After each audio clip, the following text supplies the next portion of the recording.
Dans la brume matinale, l'une des capitales les plus dynamiques d'Afrique de l'Est se réveille. Nous sommes à Kigali, au Rwanda. Dans l'hôtel de ce quartier résidentiel, des clients un peu particuliers. Ce sont des étudiants, logés ici par leur université pour une centaine de dollars par mois quand ils ne sont pas boursiers. Dans moins d'une heure, Daniel doit être sur le campus et tous les jours, c'est le même rituel. Can you please pass me a brush, like a hairbrush? No, I said hairbrush. What's this? Ce jeune Ivoirien de 22 ans est devenu complètement bilingue en anglais depuis son arrivée au Rwanda, il y a moins de 2 ans. Brown. Should be somewhere here. We're telling him to cut his hair so that he won't take this out. No, don't mess it up. Et il n'est pas seul à avoir traversé le continent pour venir ici. Ses colocataires sont zambiens et nigérians. Tous étudient à l'African Leadership University de Kigali. Des amis qui constitueront aussi son réseau professionnel dans quelques années. All right, bye boys. Si Daniel a quitté son lycée de Yamoussoukro pour venir jusqu'ici, c'est parce que des recruteurs de l'African Leadership University sont venus le chercher directement dans son pays, la Côte d'Ivoire. Plus que ses résultats, c'est sa personnalité très affirmée, tournée vers la réussite, qui les a convaincus. Je pense que les critères, en fait, c'est pas très académique, mais c'est beaucoup plus leadership et motivation. Donc, il voulait des gens qui voient ce qui se passe sur le continent et qui disent moi, je veux faire partie de ces gens-là qui vont transformer le continent. Il y avait 6000 candidats dans toute l'Afrique et ils ont pris que 180. Donc, c'était quand même assez compétitif. Des milliers de candidatures et au final, très peu d'élus. L'African Leadership University de Kigali, inaugurée en 2017, est l'une des plus sélectives du continent. Objectif de cette nouvelle université africaine, former les élites de demain sur le continent et non plus en Amérique ou en Europe.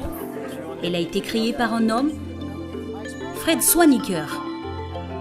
Cet entrepreneur ghanéen de 42 ans, diplômé de l'université de Stanford aux États-Unis et passionné d'éducation, n'en est pas à son coup d'essai. En 10 ans, il a ouvert un lycée en Afrique du Sud et 2 universités, à l'île Maurice, puis au Rwanda. Et il ne compte pas s'arrêter là.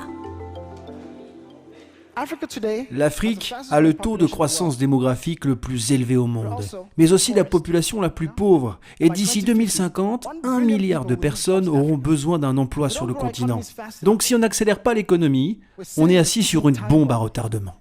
Pour y arriver, il faut créer nos propres institutions. Et c'est pour cela que nous voulons construire 25 universités qui vont former cette nouvelle génération de dirigeants et d'entrepreneurs africains. 1 an et demi après son inauguration, l'African Leadership University compte 600 étudiants. Un établissement installé dans un lieu pour le moins étonnant, au 2e étage de ce centre commercial, en attendant de déménager dans un campus plus grand.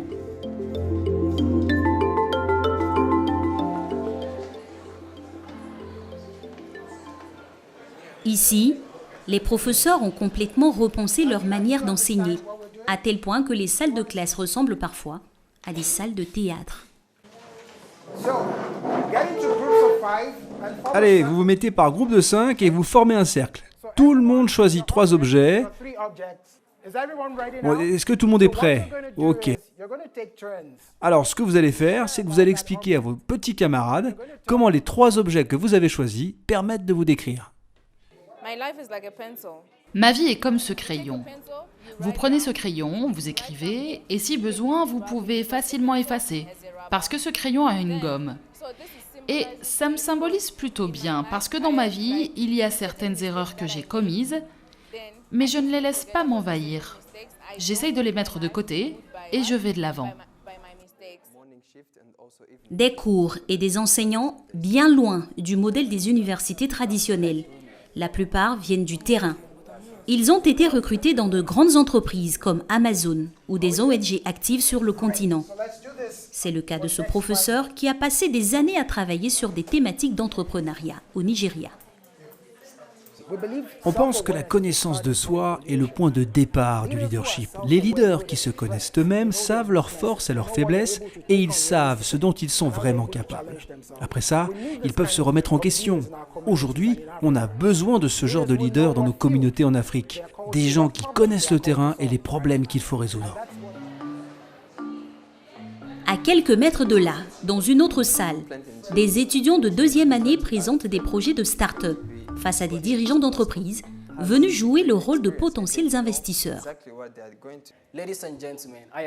Mesdames et messieurs, je suis fier de vous présenter pour la première fois le projet Magic Media. Magic Media, une imprimante intelligente qui s'adapte à tous les supports numériques et permet par exemple d'imprimer depuis son smartphone. Les étudiants ont 3 minutes pour convaincre leur auditoire, pas une de plus. C'était une bonne présentation, Bénédicte.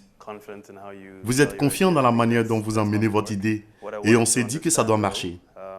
Maintenant, j'aimerais comprendre comment vous comptez réaliser ce profit que vous annoncez. Ces professionnels en profitent aussi pour repérer les meilleurs éléments de l'université.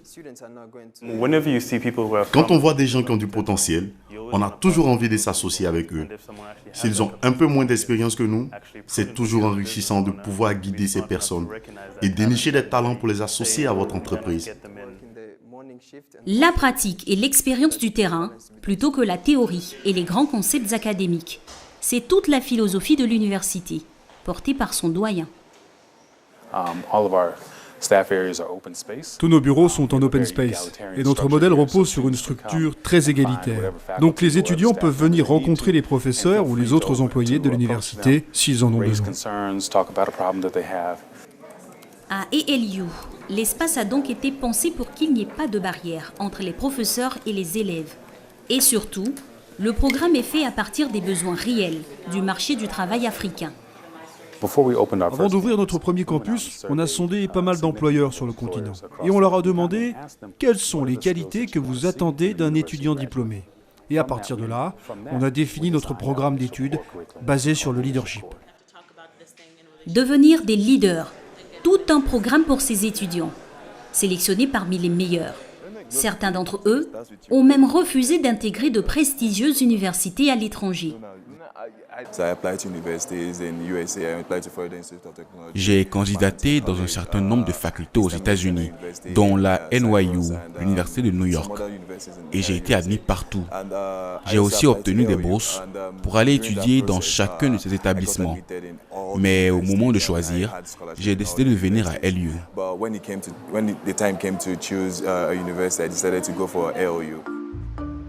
Privilégier une université de haut niveau sur le continent plutôt qu'une institution étrangère, c'est le mot d'ordre de cette génération d'étudiants. Fiers de leur continent, ils rêvent d'une Afrique unifiée qui se réalise par elle-même.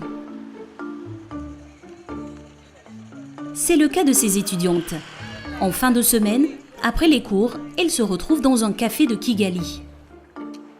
Venues des 4 coins de l'Afrique, elles ont toutes la même ambition: entreprendre et occuper des postes à responsabilité pour transformer le continent. J'ai eu la chance de bénéficier de l'une des 25 bourses pour étudier la conservation de l'environnement à LU. Donc, mon but, c'est de chercher quelles réponses on peut apporter à des défis comme le changement climatique sur notre continent. Son amie Hélène, quant à elle, veut poursuivre le combat féministe de sa mère dans sa communauté au Kenya. En sortant d'ALU, je veux retourner dans mon pays pour travailler dans l'éducation. Je veux encadrer des femmes pour qu'elles croient en elles. Il n'est pas normal que les femmes soient confrontées quotidiennement à des problèmes comme la violence conjugale, simplement parce qu'elles n'ont pas pu aller à l'école. On peut changer les choses, obtenir l'égalité des genres, c'est mon objectif en tant que féministe. Mais pour atteindre leurs objectifs, ces jeunes filles devront s'acquitter de frais de scolarité beaucoup plus élevés que dans la plupart des universités en Afrique. À ALU, les frais de scolarité s'élèvent à $4 000 par an. Cette somme peut grimper jusqu'à $8 000 si l'on prend en compte le logement et les frais de vie sur place. Mais au Rwanda, comme ailleurs sur le continent, les prêts étudiants sont quasiment inexistants. Alors, ALU utilise un système ingénieux baptisé Income Sharing Agreement, importé des États-Unis. Le principe est simple. L'étudiant emprunte de l'argent via un fonds financé par des investisseurs.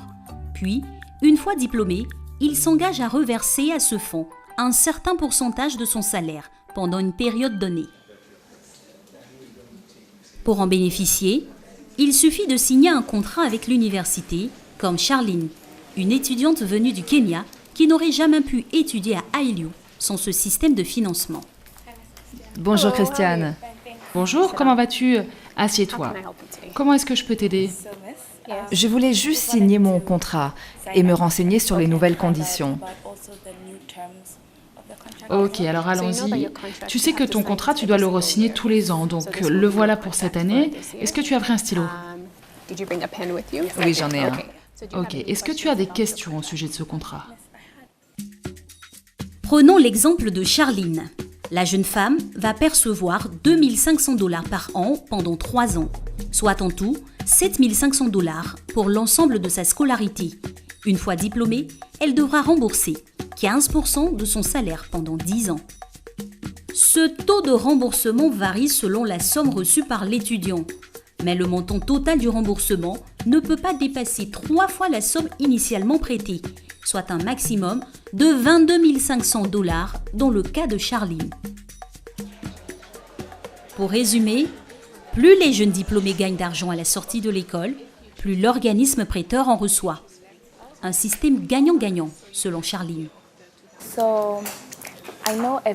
Je sais que tout le monde sauterait sur l'occasion pour obtenir une bourse étudiante plutôt qu'un contrat d'Income Sharing Agreement. Mais moi, j'ai le sentiment que ce contrat est une motivation supplémentaire pour être encore meilleur. Parce qu'au final, quand je vais reverser une part de mon salaire, ce ne sera pas seulement un remboursement de prêt, cela va permettre d'aider d'autres étudiants qui seront dans ma situation actuelle. À ALU, 60% des élèves ont souscrit à l'Income Sharing Agreement, un système vertueux pour cette responsable de la vie étudiante, car il mise sur la réussite financière des élèves et ne les fragilise pas en cas de coup dur. Avec un prêt bancaire classique, si vous n'êtes pas en mesure de rembourser, vos intérêts continuent de courir chaque mois et le montant final que vous devez rembourser ne cesse d'augmenter. Avec le contrat d'Income Sharing Agreement, si vous ne travaillez pas ou si vous tombez malade, les paiements sont mis en pause. Donc c'est ça la principale différence. Avec ces aides au financement, ALU veut être accessible à tous les étudiants, quel que soit leur milieu social. Mais ce n'est pas tout. L'université veut aussi aider les élèves à développer leurs projets d'entreprise parallèlement à leurs études. Et ils sont nombreux à se lancer, comme Charles Kwarteng. Chaque jour, après les cours, ce jeune Ghanéen de 23 ans enfile sa casquette d'entrepreneur pour se rendre à quelques kilomètres de l'université.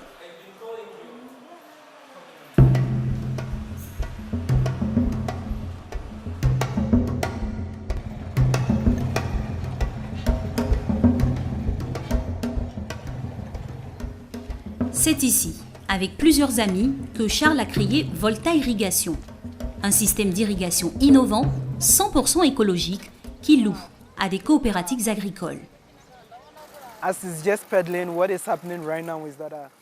Pendant qu'il est en train de pédaler, vous voyez ce qui se passe. C'est comme sur un vélo.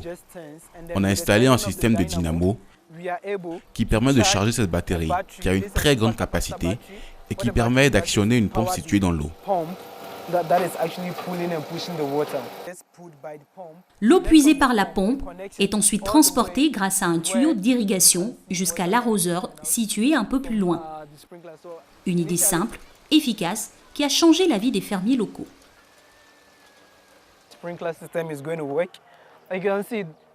Donc là, c'est le système d'arrosage. Et ce qui est génial pour les fermiers, c'est qu'en pédalant seulement 20 minutes sur cette machine, cela permet de faire fonctionner la pompe pendant 4 à 5 heures par jour. Ce système permet ainsi d'irriguer une vingtaine d'hectares par jour. À ALU, Charles a bénéficié des conseils d'un coach pour l'accompagner dans sa création d'entreprise, mais aussi pour l'aider à faire connaître son projet. Nous avons eu la chance de représenter ALU Rwanda dans une compétition d'innovation en Angleterre. Nous en sommes revenus mi-septembre. Pendant cette compétition, nous avons affronté d'autres écoles comme Oxford, Harvard et Princeton, ou l'Université de Pennsylvanie, beaucoup d'universités prestigieuses.